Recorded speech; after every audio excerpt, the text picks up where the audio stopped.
This is Dura-lar by Grafix. It's a translucent synthetic paper. It's a polyester film that's good for use on with alcohol inks. I'm going to compare it here with some Yupo synthetic paper. The Yupo is thicker and it's also more opaque. I'm using a couple of alcohol ink colors as well as Pinata Brass, and I'm moving everything around with some isopropyl alcohol and an alcohol ink blower tool. You can see that the alcohol inks work really well on both surfaces. It takes and it flows just as easily on both of them.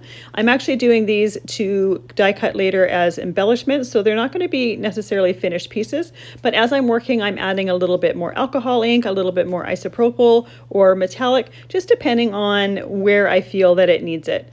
When you're working with alcohol inks, you can decide to cover the entire surface or you can leave some open space. It's entirely up to you and what you like and your preferences. There are many different alcohol ink colors, so you can do an infinite number of colors or metallics on here, but I really like how they both look, and I really love how the transparency or the translucency of the Dura-lar. Now we're going to compare the Dura-lar with Ranger Dura-lar, which is actually a little bit thicker, but it's also completely transparent. It comes with tissue paper between the colors, but I have it underneath so that you can actually see the alcohol inks flowing through. Normally, if I was working with the Dura-lar, I wouldn't really have that tissue paper underneath, but this way you can see exactly what's happening. I'm doing exactly the same process as the first round, just different colors. I'm using the same metallic, but I'm moving it all around with isopropyl as well as an alcohol ink blower tool.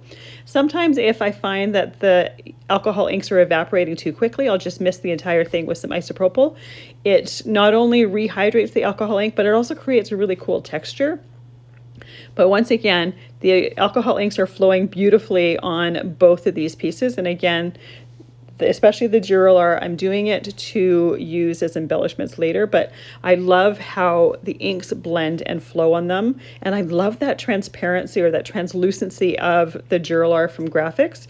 It's not one that I've ever worked with before. I've owned this for a while and just never used it, but I really love the look of it, and that you get some light coming through it. It looks really, really beautiful. I'm definitely going to have to pull it out more to play with it.